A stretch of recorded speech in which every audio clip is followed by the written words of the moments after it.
तो शम अर्थात शांति प्रियता, दम अर्थात आत्मसंयम। ये थोड़ा याद रखने की सबसे अच्छा टेक्निक है। शम अर्थात ये मन का, इसीलिए अंतरिंद्रिय संयम, और दम अर्थात इंद्रिय संयम, बहिर्ंद्रिय संयम, ये याद रखने का। शम अर्थात शांति प्रियता, मन का शम अर्थात अंतरिंद्रिय संयम, दम अर्थात बहिर्ंद्रिय और बाकी इंद्रिय का संयम।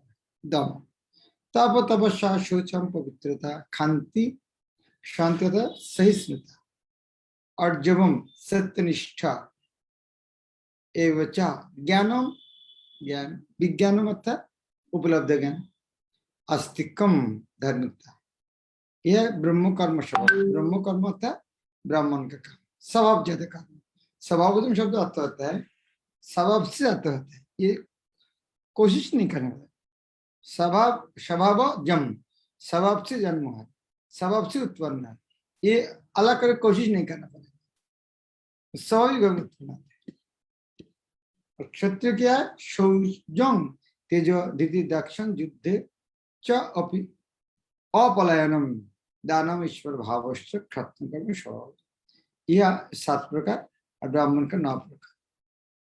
शौर्य अंदर शौर्य वीरता, तेज शक्ति, धृति संकल्प, दक्षम दक्षता, युद्ध च अपि अपलायन, युद्ध में भागना नहीं है। युद्ध किसी को खून देखने से, किसी को खून देखने से बेहोश हो जाता है, तो क्षत्रिय को उस तरह नहीं है, युद्ध करने अपलायन। दानम उदारता, ईश्वर भावम, ईश्वर भाव अर्थात लीडिंग करना, नेतृत्व देना, वह स्वभावजम। और क्षत्र कर्म स्वभाव, क्षत्रिय का स्वभावजात कर्म है, स्वाभाविक है, ये क्षत्रिय का स्वाभाविक ऑटोमेटिक है। और 44 नंबर से शूद्र और वैश्य दोनों को बता दिया। वैश्य का 3, शूद्र का 1। कृषि गोरक्षा वाणिज्य वैश्य कर्म स्वभाव, परिचर्यात्मक कर्म शूद्र सभी स्वभाव। कृषि गोरक्षा, एक है कृषि खेती करना है, कृषि। दूसरा है गोरक्षा, गोरक्षा करना, और वाणिज्य, 3 चीज। वैश्य कर्म स्वभाव, वैश्य का स्वभाव। और शूद्र शापी स्वभावजम क्या? परिचर्या आत्मक कर्म, दूसरे का सेवा कर, परिचर्या आत्मक कर्म शूद्र शापी स्वभाव। अभी जिसको जो स्वभाव से उत्पन्न होता है उस स्वभाव अनुसार कर्म करना चाहिए। शेषे कर्म नियत, शेषे कर्मणि अभिरतः संसिद्धिं लभते न, सकर्मणि रतः सिद्धि तथा विन्दति तत्क्षण। तो स्वे स्वे कर्मणि अभिरत, शेष अर्थात स्व अर्थात खुद का, स्व स्वाधीन स्वराट, स्व अर्थात अपने आप। कर्मणि अभिरत शब्द अर्थात काम में संलग्न। तो स्वस्व नहीं, स्व से कर्मणि अभिरत, जिसको जो स्वभावजात कर्म है। शेष शब्द अर्थात अपने अपने अर्थात, अपने अपने अर्थात इसलिए जो श्लोक में कहा था उस स्वभावजात कर्म के, नेचर के, वो कर्म में अभिरत, वो कर्म में ही संलग्न रहना चाहिए। और इस तरह करने से संसिद्धि लभते न, इस तरह करने से आदमी संसिद्धि होता है, सिद्धि प्राप्त होता है। सिद्धि शब्द संसिद्धि, संसिद्धि संग शब्द संपूर्ण, संसिद्धि अर्थात संपूर्ण सिद्धि होता है। और इस तरह करने से क्या? सकर्म निरतः सिद्धि यथा बिंदति तत्सिन। इस तरह यथा बिंदति तत्सिन, जिस तरह इस तरह होते हैं वो मेरा बस सुनो। क्या? सकर्म निरत सिद्धि, खुद का काम में रहते हुए जो सिद्धि होता है, किस तरह? सकर्म निरत सिद्धि, जो ब्राह्मण उनका काम में, क्षत्रिय उनका जो स्वभाव है उस तरह काम में निरत रहने से किस तरह सिद्धि होता है? यथा, जिस तरह होता है, बिंदति तो अच्छी वो मेरा पास अभी सुनिए। कैसे? ध्यान से सुनिए।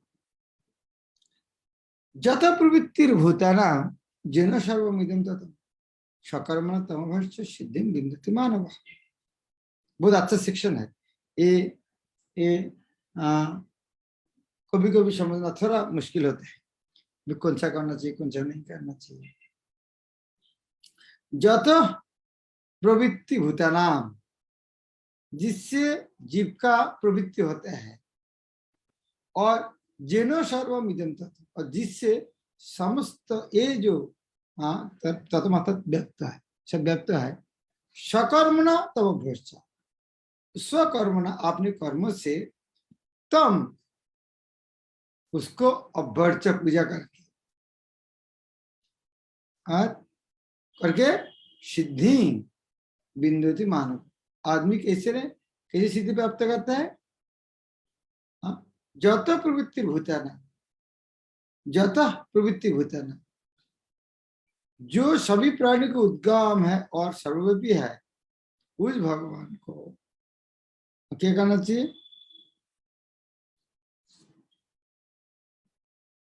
उपासना करके मनुष्य अपना कर्म करते हुए पूर्णता प्राप्त करते।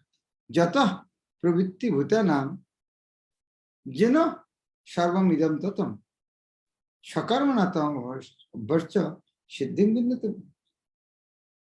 जहां से जत प्रवृत्ति भूतानाम, जहां से सारे जीव उत्पन्न हुआ है, और सर्वम इदम ततम, जहां पर जिसका अंदर सारे व्यक्त, अर्थात भगवान का, वो भगवान को सकर्मणा तम अभ्यर्च, तम अर्थात आपको उसको, जो व्यक्ति के बारे में उसके बारे में सकर्मणा तम अभ्यर्च, वो जो सकर्म है, अर्थात जो ब्राह्मण, जो क्षत्रिय, वैश्य, शूद्र है, वो सकर्म के द्वारा वो जो भगवान है, जिससे सब कुछ उद्भूत है, उसको सेवा करके संतुष्ट करके सिद्धि विन्दति मानव।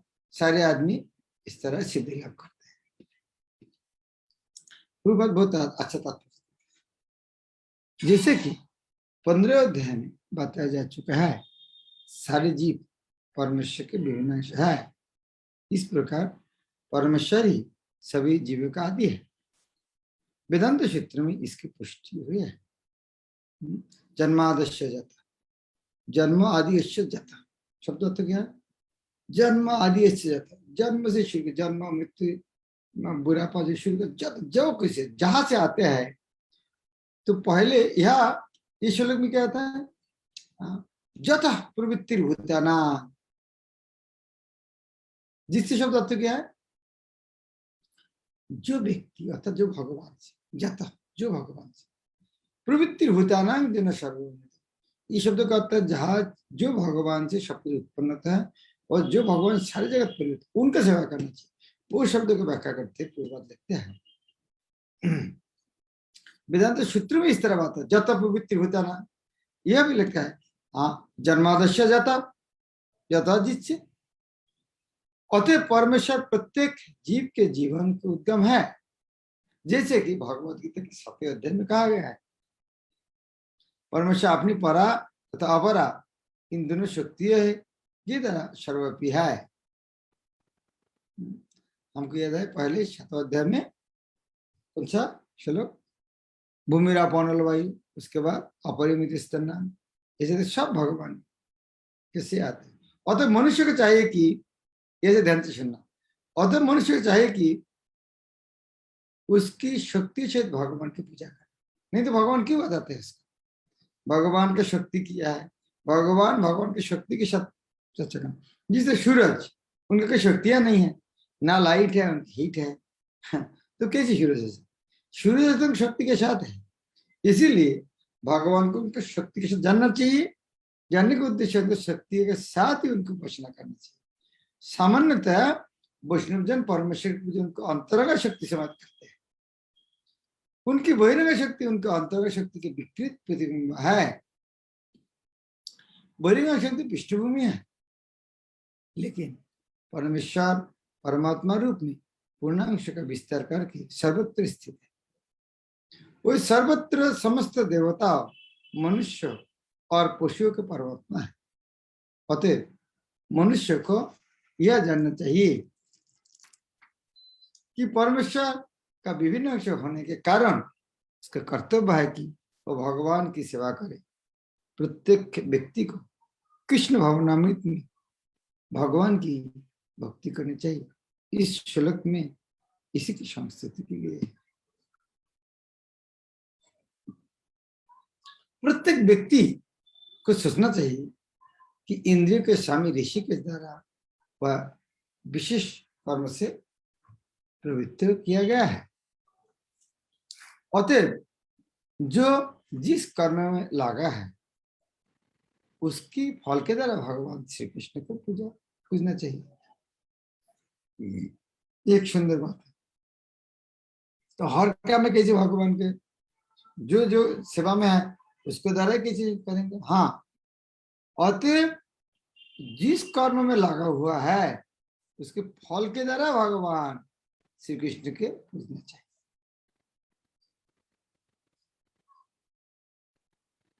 कोई पूछना आ सकते हैं, भाई मैं तो गाड़ी चलाता हूँ, क्या भगवान की मेरा गाड़ी में चल के घूमेगा क्या?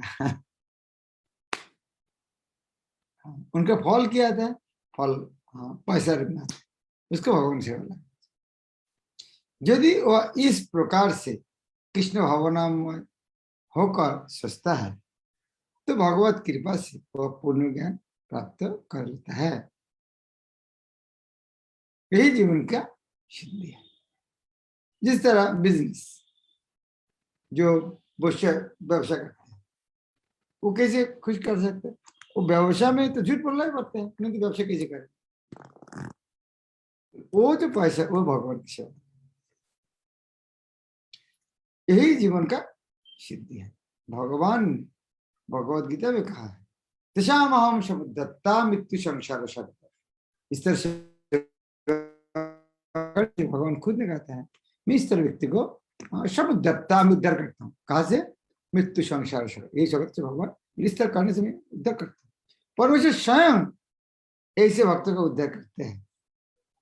यही जीवन का सर्वोच्च सिद्धि है। कोई चाहे जिस वृत्ति पर कार्य में लगा हो, वृत्ति पर था जो सेवा में जो काम करते हैं, यदि परमेश्वर की सेवा करता है तो उसे सर्वोच्च सिद्धि प्राप्त होती है। कोई स्वीपर भी हो सकते, कोई राजा भी हो सकते, लेकिन दोनों का काम है भगवान की संतुष्टि, दोनों को फर्क नहीं पड़ता।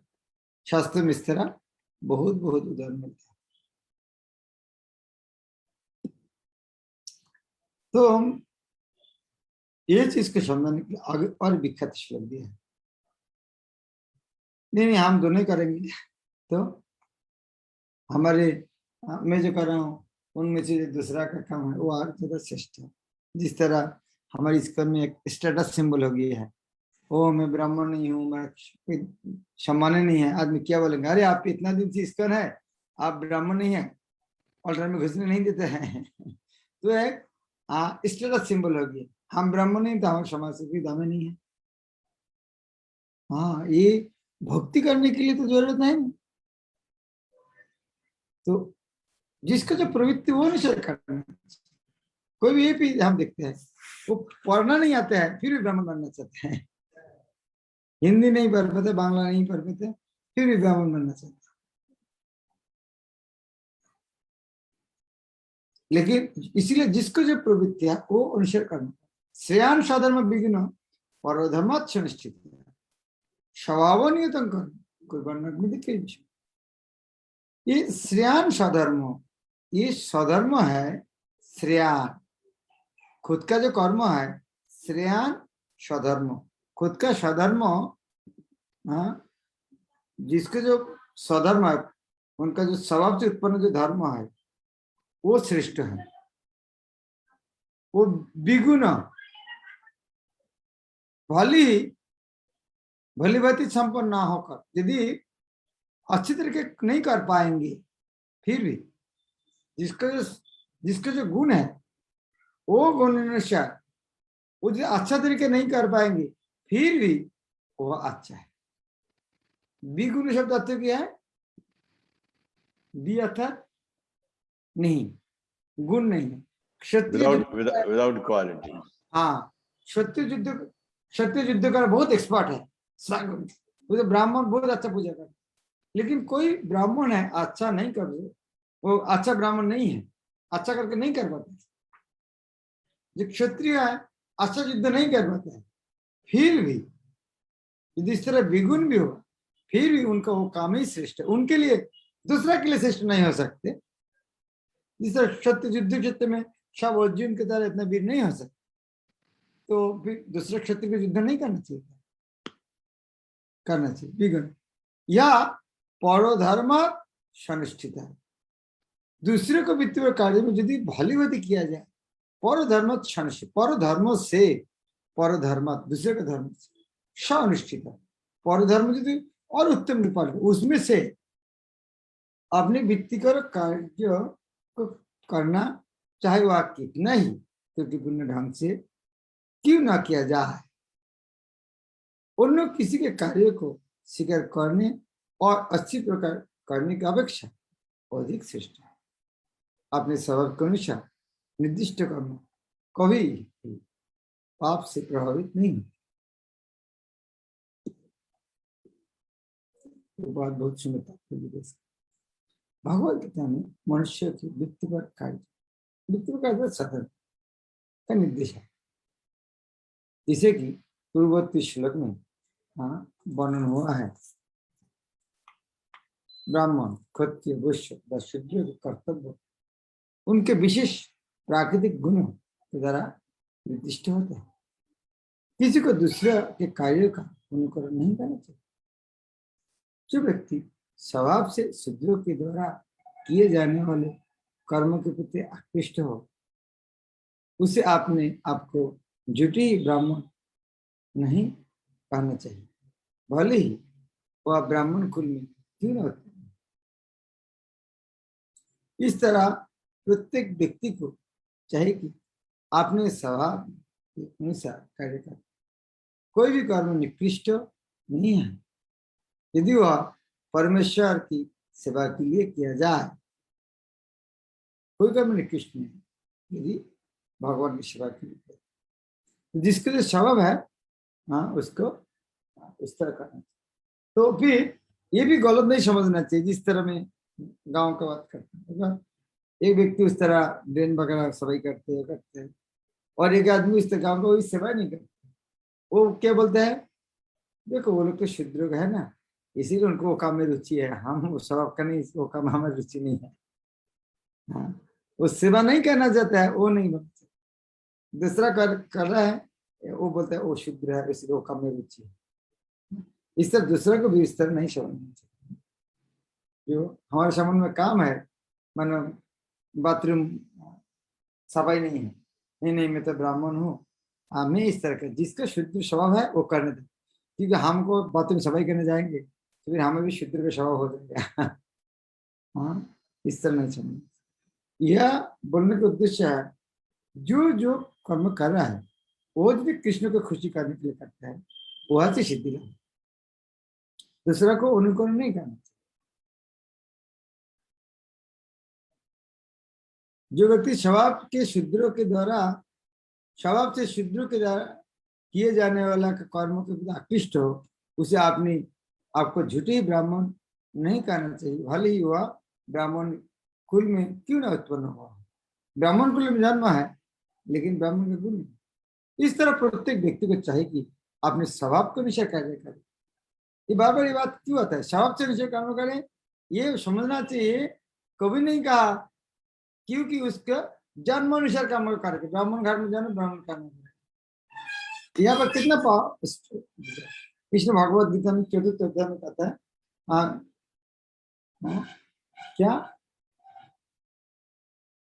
क्या श्लोक है, गुण कर्म स्वभाव, चतुर्वर्ण महाशिष्टम गुण कर्म स्वभाव। ये 4 प्रकार वर्ण में जन्म से सृष्टि नहीं की, गुण कर्म। इसीलिए ये कभी नहीं कहा कि उनका जो कुल में जन्म हुआ है वो अनुसार कामना करना चाहिए। कभी भी कर्म निकृष्ट अघोषित नहीं है जो परमेश्वर भगवत सेवा लाभ।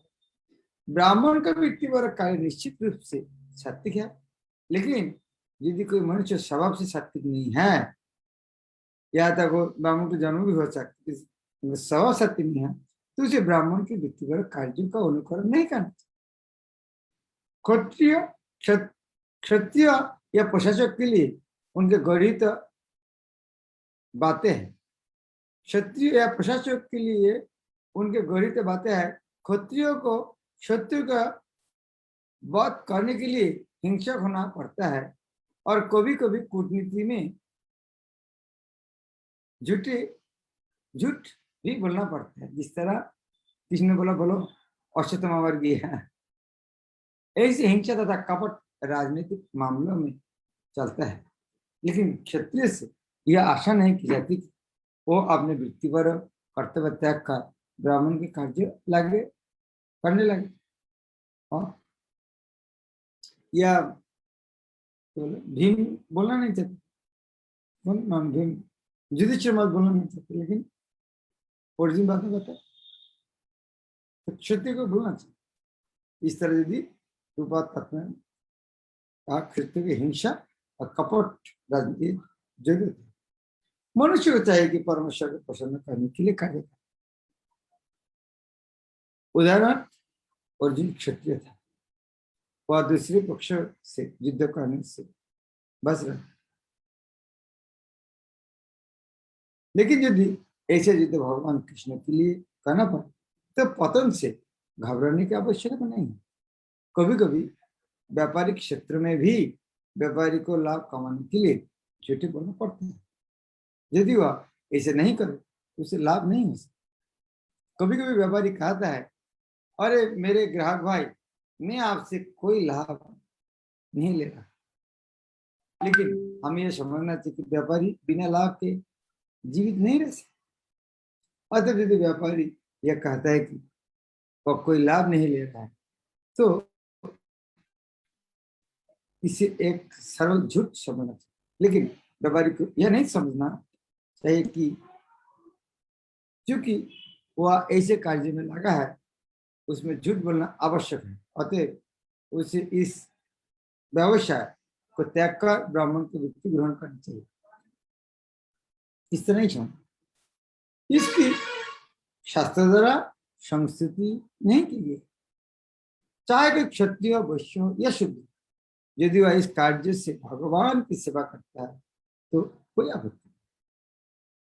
कभी कभी विभिन्न यज्ञों का संपादन करते समय ब्राह्मण को भी पशुओं का हत्या करनी पड़ती है, क्योंकि इन अनुष्ठानों में पशु की बोली देनी होती है। इसी प्रकार यदि क्षत्रिय अपने कार्य में लगा तो शत्रु को वध करता है तो उस पर पाप नहीं। तृतीय अध्याय में इन बात की स्पष्ट एवं विस्तृत व्याख्या हो चुकी है। हर मनुष्य को यज्ञों के लिए अथवा भगवान विष्णु के लिए कार्य करना चाहिए। निजी इंद्रिय तृप्ति के लिए या कोई भी कार्य बंधन का कारण है। निष्कर्ष यह निकला कि मनुष्य को चाहिए कि अपने द्वारा अर्जित विशेष गुणों के अनुसार कार्यों में प्रवृत्त हो और परमेश्वर की सेवा करने के लिए ही कार्य करने के निश्चय है। कितना सरल तात्पर्य। सहजं कर्म कौन्त्य सदस्यंगपि न त्यजेत् सर्वारंभ ही दोषिण धूमेनाग्नि। कितना पावरफुल पिक्चर है कृष्ण। पहले क्या बताया, स्वभाव से कर्म करना चाहिए।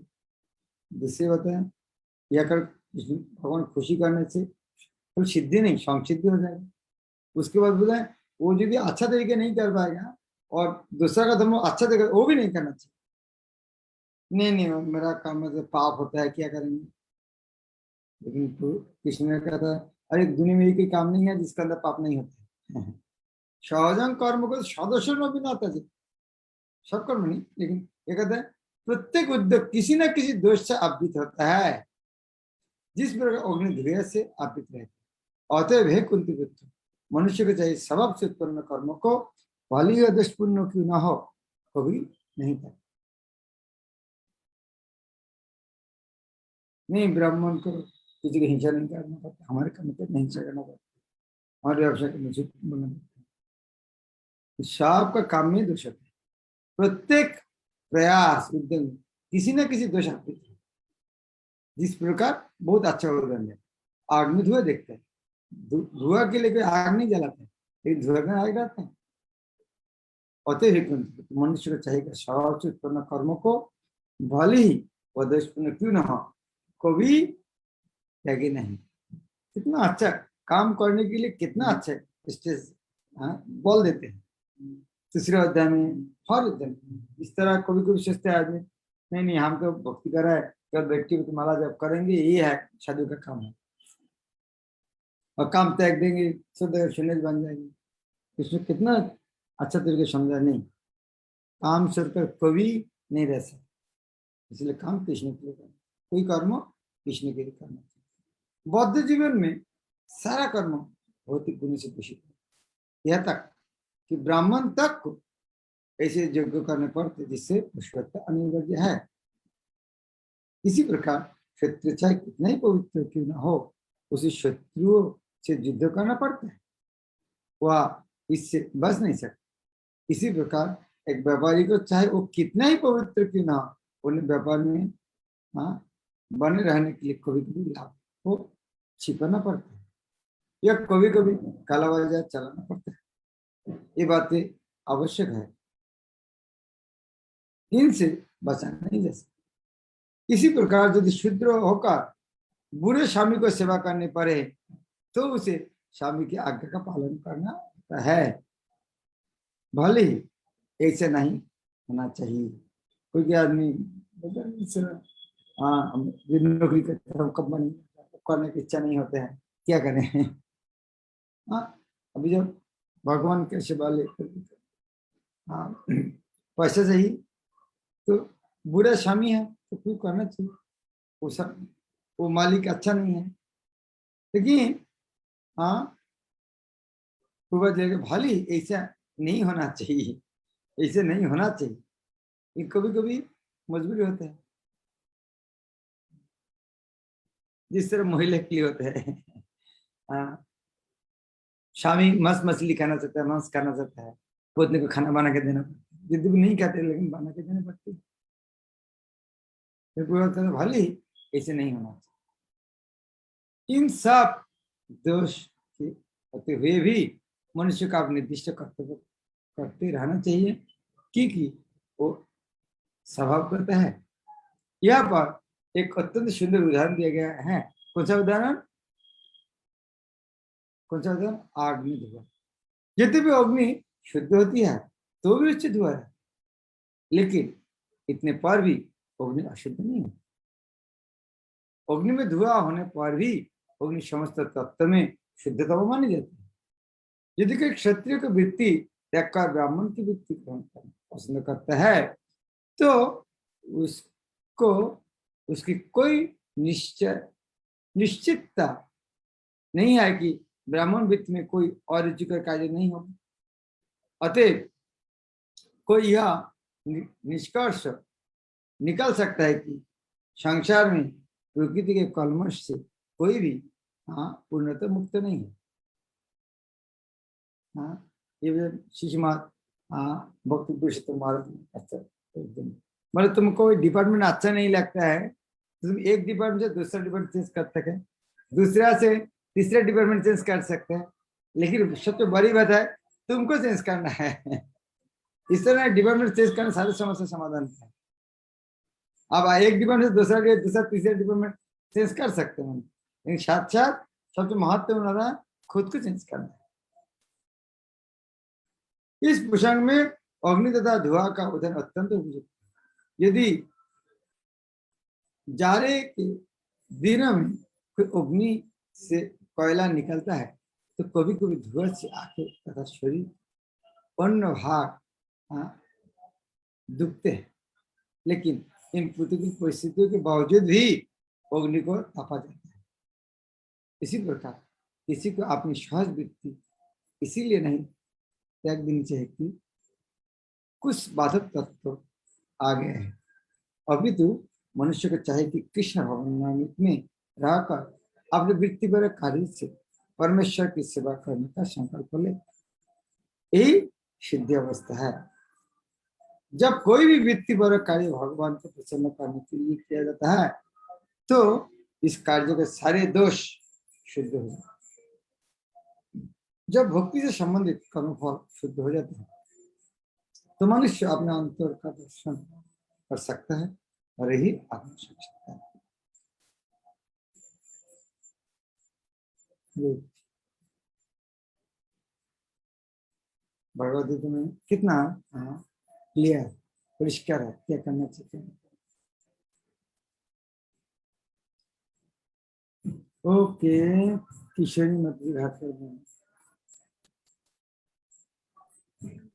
हरे कृष्ण महाराज जी, दंडवत प्रणाम। थैंक यू वेरी मच महाराज जी, आपने बहुत अच्छे से एक एक पॉइंट समझा के बताया कि कौन सा कार्य को कौन सा करना चाहिए। महाराज जी 47 नंबर के श्लोक से क्वेश्चन है, जैसे इसमें लिखा है कि हमको हमारे इंद्र तृप्ति के लिए नहीं करना, हमको भगवान विष्णु के लिए कार्य करना चाहिए और इंद्र तृप्ति के लिए नहीं। अगर वो करते तो बंधन का वो कारण है। तो जो भी मैं मेरे पूछ रही थी, जो भी भक्ति के कार्य जो कर रही हूँ, से रीडिंग चैंटिंग जो भी है, तो उसको मैं कैसे समझ में आएगा कि ये मैं मेरी इंद्रिय तृप्ति के लिए या फिर मैं इससे भगवान को प्रसन्न कर पा रही हूँ। जिससे जब आप शास्त्र पढ़ते हैं, वो पढ़ने के समय लगा मैं अच्छा लेक्चर दूंगा, आदमी से तालियां बजाएंगे और लेक्चर सुन के भी पैसा डोनेशन भी ज्यादा देंगे तो संसार अच्छा चलेगा। उस तरह मनोभाव, और जब पुस्तक पढ़ेंगे कैसे भक्ति आगे बढ़ेंगे, दोनों का मनोभाव के अंदर फर्क है। उसी तरह हर काम में इस तरह मनोभाव देगा, किस लिए कर, ठीक है। ओके, पीएलई माता जी। हरे कृष्ण महाराज, मेरा सवाल है कि सपना क्यों देखते हैं और 24 महातत्व से जो हमारा शरीर बना है वो किस तरह से इसको प्रभावित करता है?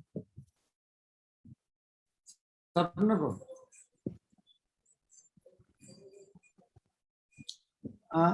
सपना देखना और जीव का स्वभाव है कि सपना तो मन का चिंतन है।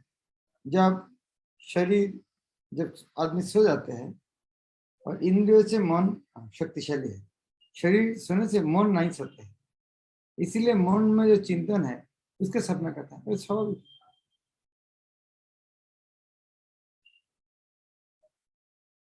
ठीक है, आप दूसरा प्रश्न किया। हाँ, 24 महातत्व से जो हमारा शरीर जो बना है वो किस तरह से इसको प्रभावित करता है?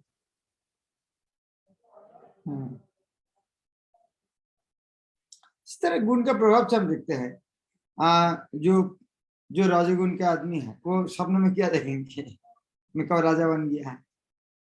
हाँ, वो बिजनेसमैन है, जो वो जब सपन देखेंगे क्या देखेंगे, कितना बार बिजनेसमैन बन गया, स्वभाव से।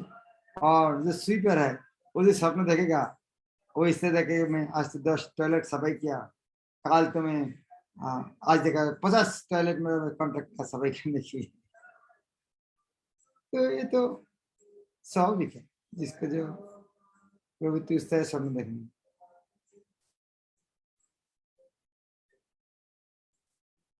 और स्थान भी उस तरह प्रभाव में होता है। जो चीज हम देखते हैं, जो कुछ सपने में था उस तरह भावना आता है, सब सपने इस तरह। तो वो क्या महाराज माइंड और इंटेलिजेंस को इफेक्ट करता है क्या? हाँ, माइंड का तो काम है, करता है। इसीलिए हमारे चिंतन कृष्ण को ये सारे दिन चिंतन के सपनों में हम भगवान दर्शन करते, सपनों में भगवान के मुकुंद महाराज।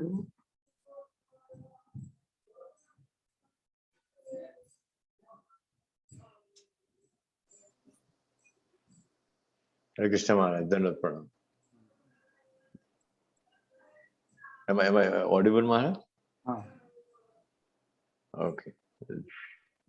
वीडियो आ नहीं रहा था इसलिए महाराज, लाइक हाँ अभी ठीक, इट्स ओके ना महाराज। माय क्वेश्चन है कि अभी जो वर्णाश्रम व्यवस्था जो है वो है नहीं, और आश्रम किसी को मालूम नहीं है कि वो कौन से वर्ण का है, कौन सा आश्रम तो ठीक है वर्ण का नहीं मालूम है।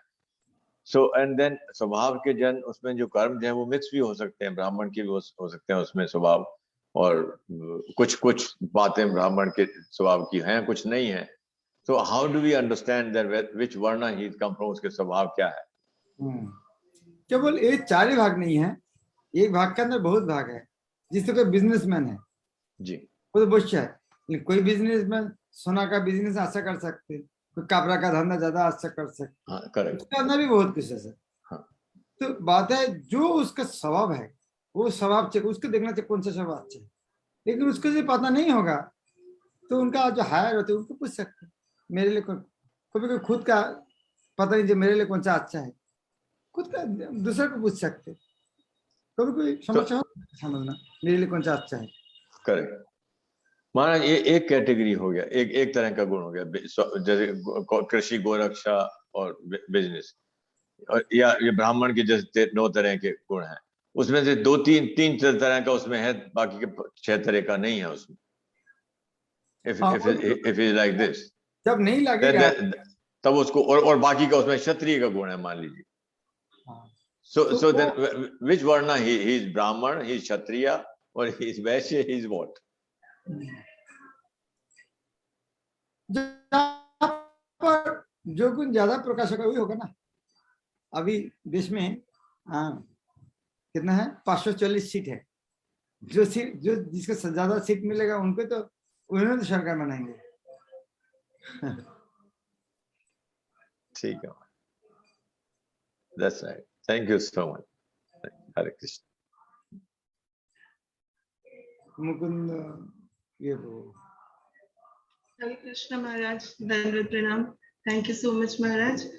महाराज मैं पहले से एक क्षमा मांग लेती हूँ अगर मेरा क्वेश्चन किसी भी तरह से इनअप्रोप्रिएट लगे तो।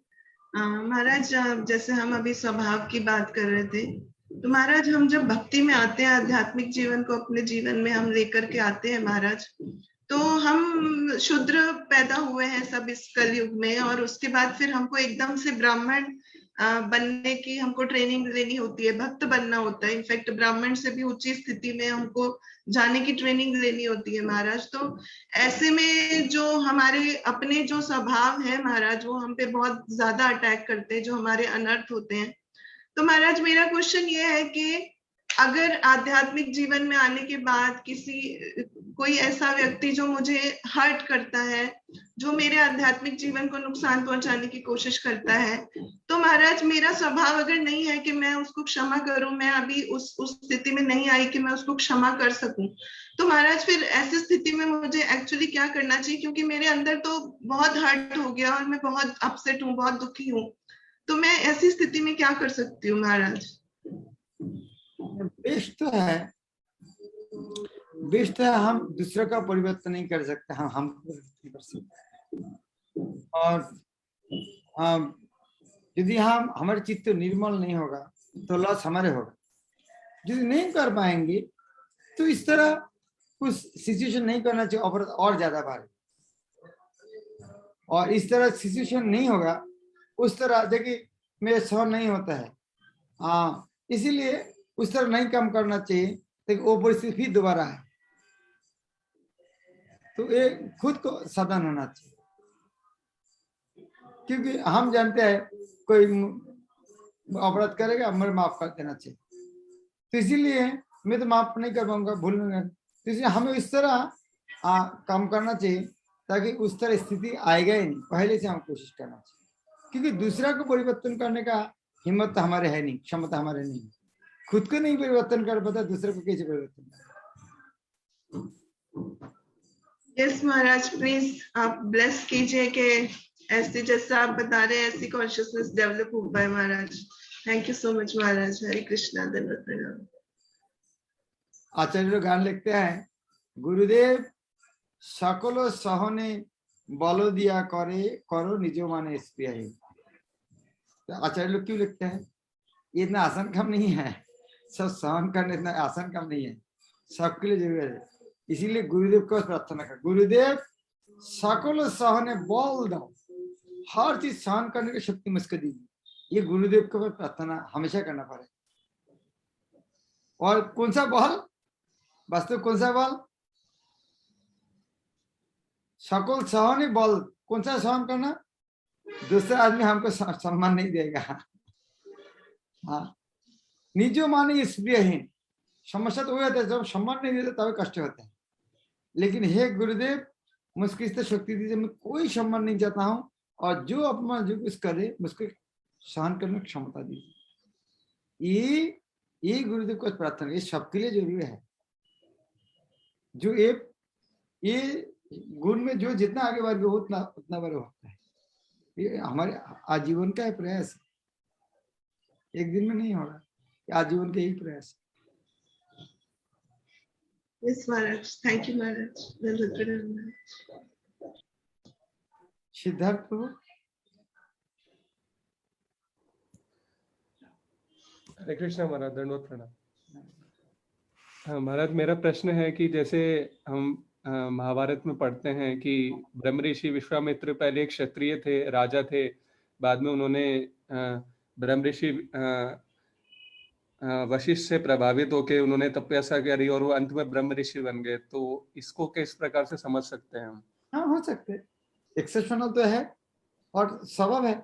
इधर कोई तो एक ही बात है, जन्म का कोई स्वभाव ही नहीं है, जन्म का बात पता ही नहीं, स्वभाव स्थिर है।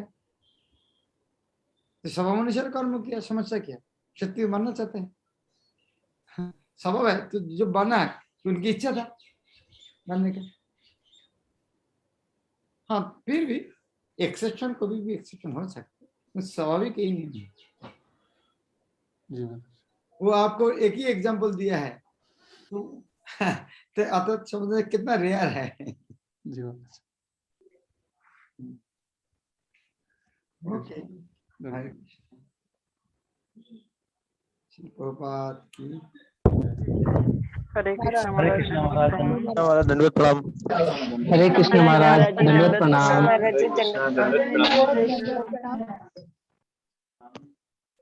हरे कृष्ण।